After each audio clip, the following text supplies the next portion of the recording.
Welcome to my channel wheel of fortune 1111।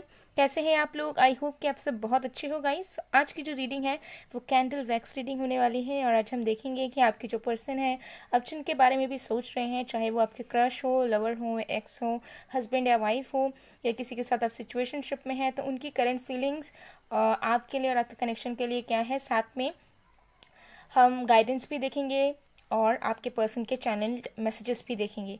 Okay, सो बहुत ज़्यादा detail reading होने वाली है। ये एक जनरल रीडिंग है और जेंडर स्पेसिफिक नहीं है, तो आप सबके लिए है, आप सब इसे देख सकते हैं। बाकी डिटेल्स के लिए डिस्क्रिप्शन बॉक्स को चेक कर लीजिए। अभी के लिए पेड पर्सनल रीडिंग्स बंद है, सिर्फ एनर्जाइज स्टोन्स क्रिस्टल्स की बुकिंग एंड टैरो क्लासेस की एनरोलमेंट ओपन है। तो आप इन दोनों सर्विसेज के लिए मुझे गिवन कॉन्टैक्ट नंबर पर, यानी कि जो व्हाट्सअप नंबर है उसमें टेक्स्ट कर सकते हैं या फिर इंस्टा आईडी में डीएम कर सकते हैं। डिटेल्स जो है डिस्क्रिप्शन बॉक्स में है गाइस। ओके, साथ में इंस्टाग्राम में भी आप ज़रूर फॉलो करें और बन जाइए फैमिली का हिस्सा। इंस्टा की 2 आईडीज़ है, पहला है पूर्वा घोष, दूसरा है मिस्टिसिज्म बाय पूर्वा ऑफिशियल, जहाँ पे आपको डेली स्पिरिचुअल कंटेंट और डेली गाइडेंस रीडिंग्स देखने को मिल जाएगी, जिससे आपको बहुत हेल्प मिल सकती है। तो चलिए अब बिना किसी देरी के हम स्टार्ट कर लेते हैं आज की रीडिंग। अगर आप इस रीडिंग को देख रहे हैं तो इन तक ज़रूर देखिएगा, ज़रूर आपके लिए कुछ ना कुछ मैसेज आपके पर्सन की तरफ से और इस यूनिवर्स की तरफ से इस वीडियो में ज़रूर से ज़रूर आपके लिए होगा। ओके, सो चलिए देख लेते हैं। मैं यहाँ पे सबके फीलिंग सिचुएशंस बताने की पूरी कोशिश करूँगी। सो स्टार्ट कर लेते हैं गाइस, मुझे थोड़ा सा वक्त दीजिए and let's start.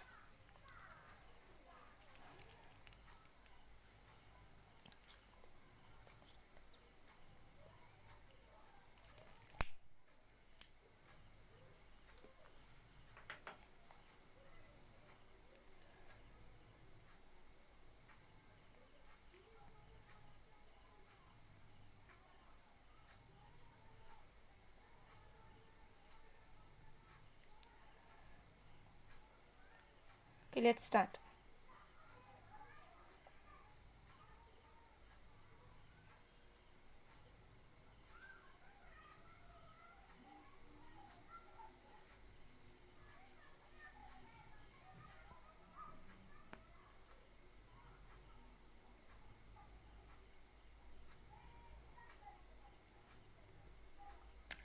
Okay, so आपके जो पर्सन है जिनके बारे में भी आप सोच रहे हो और उनकी फीलिंग्स के बारे में जानना चाहते हो, ये जो पर्सन है अभी साइलेंट रहना प्रेफर कर रहे हैं हर एक चीज़ में। मुझे यहाँ नज़र आ रहा है कि अपने एनर्जीज़ को कहीं ना कहीं कंट्रोल करने की कोशिश कर रहे हैं और अपने डे टू डे लाइफ में भी बहुत ज़्यादा किसी से कम्युनिकेट करना, बहुत ज़्यादा एक्सप्रेसिव होना ये इंसान प्रेफर नहीं कर रहे हैं।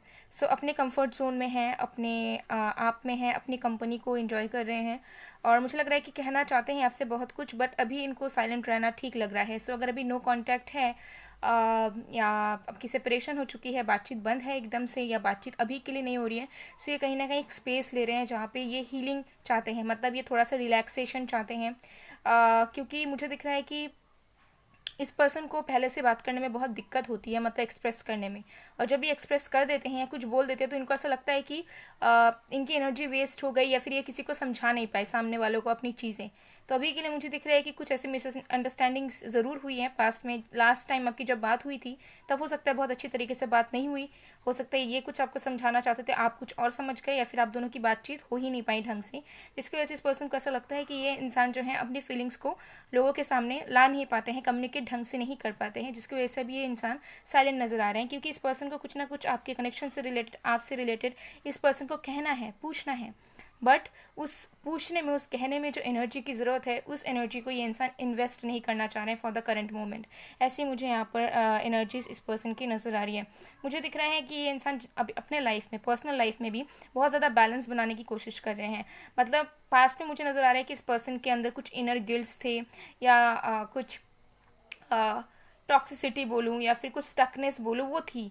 लेकिन अब ये इंसान अपने लाइफ में भी थोड़ा बहुत फोकस कर रहे हैं और ट्राई कर रहे हैं कि अपने लाइफ के सारी चीज़ों को भी बैलेंस आउट करें, सारी चीज़ों में भी एक कंट्रोल लाएं और किसी भी चीज़ को लेकर गिल्टी या अनहैप्पी ना रहें। तो कहीं ना कहीं आपके जो पर्सन है वो हैप्पीनेस की तलाश में भी हैं। करेंटली वो सोच रहे हैं कि आपके रिश्ते में उनको इन्वेस्ट करना है, लेकिन मुझे लग रहा है कि आपके पर्सन समय ले रहे हैं। उनके दिमाग में आपके रिश्ते से रिलेटेड चीज़ें चल रही हैं, जैसे कि जैसे मैंने आपको बताया कि करंटली ये इंसान जो है अपने लाइफ में फोकस कर रहे हैं और अपने लाइफ के करियर रिलेटेड, फैमिली रिलेटेड, जो भी तमाम की चीज़ें, जो भी इश्यूज इस पर्सन की क्रिएट हो चुकी थी, उन सारी चीज़ों को फिक्स करना चाह रहे हैं। तो इस पर्सन को ये भी लग रहा है कि इनको आपके साथ कनेक्शन को ठीक कर लेना है, लेकिन अभी के लिए कुछ इन्वेस्ट नहीं कर रहे हैं, बिकॉज इस पर्सन को ऐसा लगता है कि अभी के लिए जैसा है उस चीज़ को वैसा रखते हैं। ठीक है, सो अभी के लिए इस पर्सन को सही वक्त नहीं लग रहा। ओके, मुझे लग रहा है कि ये इंसान डेफिनेटली आपसे बात करना चाहते हैं। अगर सेपरेशन है, डेफिनेटली आपके साथ आकर रीयूनाइट होना चाहते हैं और अपनी फीलिंग्स को लेकर भी बहुत सारी चीज़ें ये क्लियर करना चाहते हैं। और नो मैटर आप दोनों के बीच में कितनी चीज़ें ख़राब हो गई हैं या एकदम सब कुछ टूट चुका है, तब भी ये इंसान फिर से रीबिल्ड करना चाहते हैं उस कनेक्शन को, लेकिन उनको लगता है कि ये सही वक्त नहीं है। ठीक है, इस वक्त अगर हमने अपने दिल की बात बता दी तो शायद जैसा हम सिचुएशन एक्सपेक्ट कर रहे हैं वैसा नहीं हो पाएगा। तो इनको ऐसा लग रहा है कि अभी का जो समय है उस समय में अगर ये इंसान आपको अपने दिल की बात बताते हैं या फिर आपको अप्रोच करते हैं या फिर चीज़ों को सॉर्ट आउट करने की कोशिश करते हैं या क्लियर करने की कोशिश करते हैं या फिर एक मौका चाहेंगे आपसे, तो जो वक्त है आप दोनों का वो आप दोनों को साथ नहीं देगा और फिर झगड़ा ही होगा, फिर से ही सेपरेशन आ जाएगा और फिर से जो नेगेटिविटी है वो आप दोनों के बीच में और भी ज़्यादा यहाँ पर बढ़ जाएगी। ओके, ये एनर्जी है। दूसरा मुझे दिख रहा है कि करंटली थोड़ी बहुत हेवी फील करते हैं आपके रिश्ते को लेकर, बिकॉज इनको चाहिए प्रोग्रेस, इनको चाहिए मूवमेंट आपके रिश्ते में, बट वो हो नहीं रहा है। ना वो आपके तरफ से कोई एफर्ट्स देख पा रहे हैं और ना वो खुद कुछ कर पा रहे हैं, और उनको ऐसा लग रहा है कि ये समय भी जो है साथ नहीं दे रहा है, सब कुछ रिवर्स में जा रहा है या फिर सब कुछ रुका हुआ है, थमा हुआ है, कहीं से भी कुछ चीज़ें आगे नहीं बढ़ रही है। तो जिसकी वजह से इनका दिल ना भारी भारी हो जाता है। ओके, मुझे लगता है कि इस पर्सन को आपकी याद अचानक से आती है। मुझे दिख रहा है कि इस पर्सन को कभी कभार आपका नाम दिख जाता है या फिर आपके नेम का कोई अकाउंट दिख जाता है या कहीं पे भी निकलते हैं तो आपसे रिलेटेड कोई एक पर्टिकुलर मेमोरी, कोई एक पर्टिकुलर सॉन्ग इनको अचानक से सुनाई दे जाता है, दिखाई दे जाता है। तो अचानक से इस पर्सन के दिलो दिमाग में आपका ख्याल आ जाता है और फिर ये सोचने लगते हैं कि किस तरीके से चीज़ें हम एक्सपेक्ट कर रहे हैं और किस तरीके से चीज़ें आगे बढ़ रहा है। और इस पर्सन को रियलाइजेशन भी है, अगर ये पर्सन खुद से कॉल नहीं करते, टेक्स्ट नहीं करते, मिलते नहीं, चीज़ों को ठीक नहीं करते, तो इनको भी पता है कि इनको करनी चाहिए और ये नहीं कर रहे हैं। लेकिन हाँ, वही बात है कि करेंटली इस पर्सन को ऐसा लग रहा है कि अभी का वक्त जो है बिल्कुल साथ इनका नहीं दे रहा है और चाहे कुछ भी करने जाएंगे तो वो चीज़ इनका उल्टा हो जाएगा। तो मुझे लग रहा है कि धीरे धीरे ना सिचुएशन में बैलेंस लाने की कोशिश करें, अपने लाइफ को भी बहुत हार्ड तरीके से कंट्रोल करने की कोशिश नहीं कर रहे हैं, बट हाँ फिक्स करने की कोशिश कर रहे हैं। जो गलतियाँ उनसे हो चुकी है ना, उससे ये इंसान सीख रहे हैं।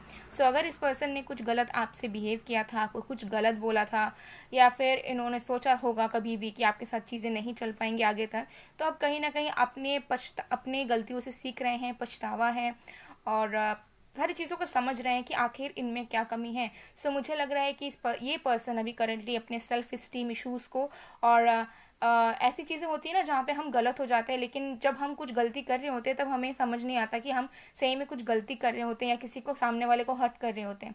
लेकिन जब एक वक्त आता है जब हम उनसे दूर हो जाते हैं या फिर कुछ समय बाद हमें ऑटोमेटिकली रियलाइज़ होता है कि कहाँ पर हम गलत थे, कहाँ पर गलतियाँ हमसे भी हुई। ज़रूरी नहीं है कि गलतियाँ सिर्फ एक ही तरफ से हो और हम पूरे अच्छे रहें। ओके, सो वही बात है इस पर्सन के दिलो दिमाग में। मुझे लगता है कि ये इंसान जो है चीज़ों को एडमिट नहीं करना चाहते, लेकिन हाँ इस पर्सन को पछतावा ज़रूर है और क्योंकि इनको ऐसा लगता है कि वक्त अभी इनका साथ नहीं देगा, जिसकी वजह से चीज़ों को ठीक नहीं कर रहे हैं। ठीक है, और इनको बोलने में बहुत तकलीफ़ होती है। ठीक है, जब ये बोलते हैं तो इनके अंदर एक भारीपन आता है, मतलब बोलते बोलते भी नहीं बोल पाते हैं। ठीक है, तो ऐसी इनकी हो सकती है पर्सनैलिटी है या फिर ऐसी हो सकती है कि इन्होंने अपने आप को जो है अडेप्ट कर लिया है कि ये कुछ बोलेंगे नहीं। ठीक है, क्योंकि ऐसा बहुत बार होता है कि जब कोई इंसान बहुत ज़्यादा एक्सप्रेसिव होता है लेकिन उसके बाद को कोई नहीं समझता तो वो बोलना ही, एक्सप्रेस करना ही बंद कर देता है। ठीक है, तो यही होती है कि एक्सपीरियंसेस जो है इंसान को बदल देती हैं, वही आपके पर्सन के साथ भी कहीं ना कहीं यहाँ पर हो रहा है। ओके, मुझे यहाँ पर नज़र आ रही है कि हर एक दिन इस पर्सन को आपकी याद आती है, हर एक दिन ना एक नया नया मेमोरी याद आता है। ठीक है, मतलब पास्ट में आप दोनों ने जिस तरीके भी मेमोरी आप दोनों के रहे हों, ज़्यादातर मुझे लग रहा है कि जो लविंग मेमोरीज़ थे, जो चीज़ें आप दोनों ने शेयर करी हो, अगर कुछ गिफ्ट्स भेजे हों या कोई भी चीज़ें हों, वो चीज़ें इस पर्सन को वन बाय वन याद आता है। ठीक है, एक दिन एक मेमोरी अचानक याद आ गया तो वो सारी चीज़ें पाइलअप होती जा रही है इस पर्सन के माइंड में। ओके, और कहीं ना कहीं इनका सबकॉन्शियस माइंड इनको हमेशा ना आपकी तरफ धकेलता है। ठीक है, इनको मुझे नज़र आ रहा है कि ड्रीम्स भी आते हैं, विजन्स भी आते हैं या फिर कभी कभार सोते सोते अचानक आपके आपके बारे में सोचने लगते हैं और फिर उठ जाते हैं। ओके, बिकॉज इस पर्सन को समझ में नहीं आ रहा है कि ये क्या हो रहा है, बार बार आपकी याद क्यों आ रही है। अगर सेपरेशन हो चुका है तो बार बार आपकी दी गई मेमोरीज इनको बार बार क्यों ध्यान में आ जाती है, बार बार इनको क्यों लगता है कि कोई इन्हें आपकी याद दिला रहा है। ठीक है, तो चांसेस हैं कि टेलीपैथिकली आप दोनों कनेक्टेड हो, चांसेस है कि आप उन्हें मैनिफेस्ट कर रहे हो जिसके वजह से उनको कहीं ना कहीं ये सारी चीज़ें दिखती हैं, बट उनको समझ में नहीं आता है कि ये हो क्या रहा है बेसिकली। तो मुझे यहाँ लगता है कि अपने लाइफ को ना अब बहुत ज़्यादा कंट्रोल करना चाहते हैं, अपने माइंड सेट को, अपने विचारों को, अपनी फीलिंग्स को बहुत ज़्यादा ये बैलेंस में लाना चाहते हैं, क्योंकि इनको ऐसा लगता है कि इनकी लाइफ बहुत अनस्टेबल है। और ये बस अभी के लिए नहीं, पहले से ही जब ये इंसान आपके साथ भी थे, जब बहुत चीज़ें अच्छी भी थी, तब भी ये अपनी ज़िंदगी में बहुत अनस्टेबिलिटी से जूझ रहे थे। ठीक है, लेकिन मुझे लगता है कि तब किसी न किसी तरीके से ये इंसान फेस कर लेते थे। लेकिन जब इनको नज़र आया कि जो इंस्टेबिलिटी का इम्पैक्ट है वो कहीं ना कहीं आपके रिश्ते में और आपके ऊपर भी पड़ रहा है, तो इस पर्सन को बहुत बुरा लगता था। इसके वजह से भी हो सकता है कि मेन रीज़न है कि ये पर्सन आपसे दूर हो गए। आपको वजह नहीं बताई इस पर्सन ने कि असली वजह क्या है, लेकिन इनको जब भी याद आता है कि इंस्टेबिलिटी की वजह से इस पर्सन ने आपको हर्ट किया, दुख दिया और ये आपसे ही दूर हो गए फ्यूचर के बारे में सोचकर, तो इनको बहुत ज़्यादा पेन होता है। और करेंटली यही वाले मोमेंट इस पर्सन के चल रहे हैं, जहाँ पे मुझे लग रहा है कि घुटन है इस पर्सन को आपसे दूर रहने का, घुटन है इस पर्सन को आपसे बात ना करने का, घुटन है कि ये इंसान जो है आपसे चीज़ों को शेयर नहीं कर पा रहे हैं, आपको देख नहीं पा रहे हैं। हो सकता है कि ये इंसान और आप हमेशा मिलते थे, या फिर अगर आप लोग लॉन्ग डिस्टेंस में हैं या ऑनलाइन डेटिंग में हैं तो हो सकता है कि आप दोनों वीडियो कॉल्स करते थे या एक दूसरे को फ़ोटोज़ वीडियोज़ वगैरह शेयर किया करते थे एक डेली बेसिस पे। बट वो सारी चीज़ें जो हैं अभी हो सकता है डेफिनेटली नहीं हो रही होंगी। अगर बात वो सारी चीज़ें डेफिनेटली ये इंसान बहुत ही ज़्यादा डीपर लेवल पर महसूस कर रहे हैं और सारी चीज़ों को एक साथ समेट रहे हैं, जितने भी पुराने यादें हैं, जितने भी इनके इमोशंस हैं, फीलिंग्स हैं। तो कहीं ना कहीं इस पर्सन के अंदर धीरे धीरे मैच्योरिटी आ रही है। ये इंसान रियलाइज़ भी कर रहे हैं अपनी फीलिंग्स को, महसूस भी कर रहे हैं कि जब आप उनसे दूर हैं तो इन्हें कैसा लग रहा है, दिल से सोच भी पा रहे हैं, कहीं ना कहीं हीलिंग भी हो रही है और जो है अपनी गलतियों को भी महसूस कर पा रहे हैं। तो ये अच्छा वक्त है मुझे नज़र आ रहा है आप दोनों के लिए, जहाँ पर अगर आप भी अभी पेन में हो या फिर आप भी बहुत ज़्यादा दुखी हो इस पर्सन से जुदा होके, तो कहीं ना कहीं ये पर्सन भी बहुत ज़्यादा दुखी है। सो इस वक्त डेफिनेटली आपके पर्सन बहुत कुछ सोच समझ पा रहे हैं। सो इनकी करंट फीलिंग्स थी, अब देख लेते हैं गाइडेंस और चैनल मैसेजेस आपके पर्सन की तरफ से। इसे मैं बुझा नहीं सकती, इसे पूरा मेल्ट होने देंगे, तो साइड में रख देते हैं। सो इसे साइड में कर लेते हैं, फिर हम आपके लिए गाइडेंस एंड चैनल मैसेजेस देख लेते हैं। सबसे पहले गाइडेंस देख लेते हैं, ये देख लेते हैं क्या मैसेज है, बेसिकली फ्यूचर सब मिलाकर देखते हैं।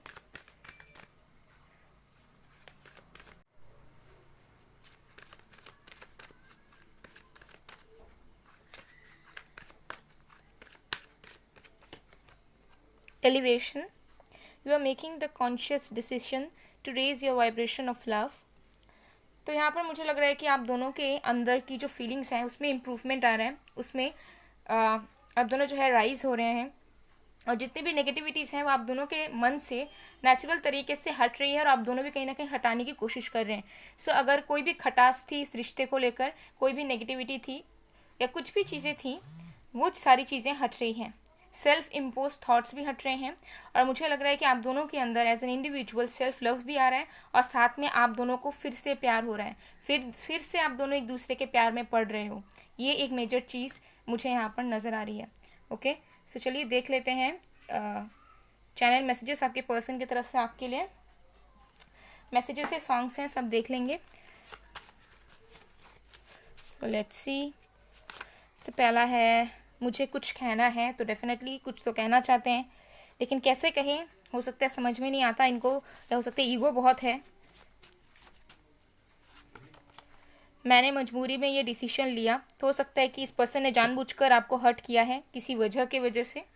ठीक है, दिल तो इनका नहीं था, बट हो सकता है कि कोई वजह डेफिनेटली थी।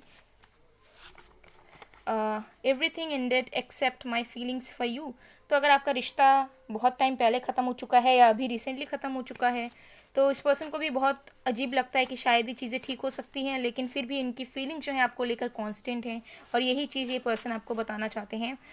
Then we have what happened to all the promises. तो इनको बार बार याद आता है कि जो प्रोमिसेस आप दोनों ने एक दूसरे के साथ किए थे वो तो आप दोनों निभा ही नहीं पाए एक दूसरे के लिए, आप दोनों को मौका ही नहीं मिला कि आप दोनों उन सारी चीज़ों को प्रूव कर सको, निभा सको, एक दूसरे का साथ दे सको। तो क्या हुआ उन सारी बातों का? तुम्हारा साथ कभी नहीं छोड़ूंगा या छोड़ूंगी। तो इंसान कभी भी आपको छोड़ना नहीं चाहते, इनको ऐसा लगता है कि सब कुछ भले ही अभी वक्त लग रहा है लेकिन सब कुछ ठीक होगा और आप दोनों फिर से एक हो जाओगे। You have hurt me like anything. तो ये इस पर्सन को हो सकता है आपने दुख दिया है, नोइंगली अननोइंगली, हो सकता है आपको भी नहीं पता, लेकिन हो सकता है कुछ बातों से इस पर्सन को बहुत ज़्यादा दुख हुआ है। ठीक है, तो ये इंसान हो सकता है बोलते नहीं है ज़्यादा, कि इनको भी फ़र्क पड़ता है, ये भी इनको भी, इनके ऊपर भी इम्पैक्ट होता है जब आप किसी तरीके से बिहेव करते हो या बात करते हो। ओके, देन वी हैव मुझे गलत मत समझो। तो इस पर्सन को ऐसा लगता है कि आप शायद उन्हें बहुत ज़्यादा हेट करते हैं और आप उन्हें पसंद नहीं करते, लेकिन ये आपको बताना चाहते हैं कि प्लीज़ आप उन्हें हेट ना करें। वन मोर मैसेज, सिर्फ तेरा होके रहूं। तो ये सॉन्ग है। ओके, ये सॉन्ग हो सकता है आपके पर्सन आपको डेडिकेट करना चाहते हो, या फिर इस सॉन्ग में कुछ ऐसे लिरिक्स हो जो आपके पर्सन के फीलिंग्स के साथ मैच करते हो। ओके, तो इस सॉन्ग को ज़रूर सुनना, और अगर आपको हिंदी समझ नहीं आती है तो आप ट्रांसलेशन में भी समझ सकते हैं, इंग्लिश ट्रांसलेशन आपको ईजिली भी अवेलेबल मिल जाएगा। सो गाइज, ये थी आप लोग की रीडिंग। आई होप आपको पसंद आएगा। पसंद आए तो please to like, comment, share and subscribe. साथ में क्लेम जरूर करें रीडिंग को, ग्रेटिट्यूड जरूर शो करें अपने एंजल्स को कमेंट सेक्शन में। मैं मिलती हूँ आप लोगों को नेक्स्ट वीडियो में गाइस, तब तक के लिए बाय बाय।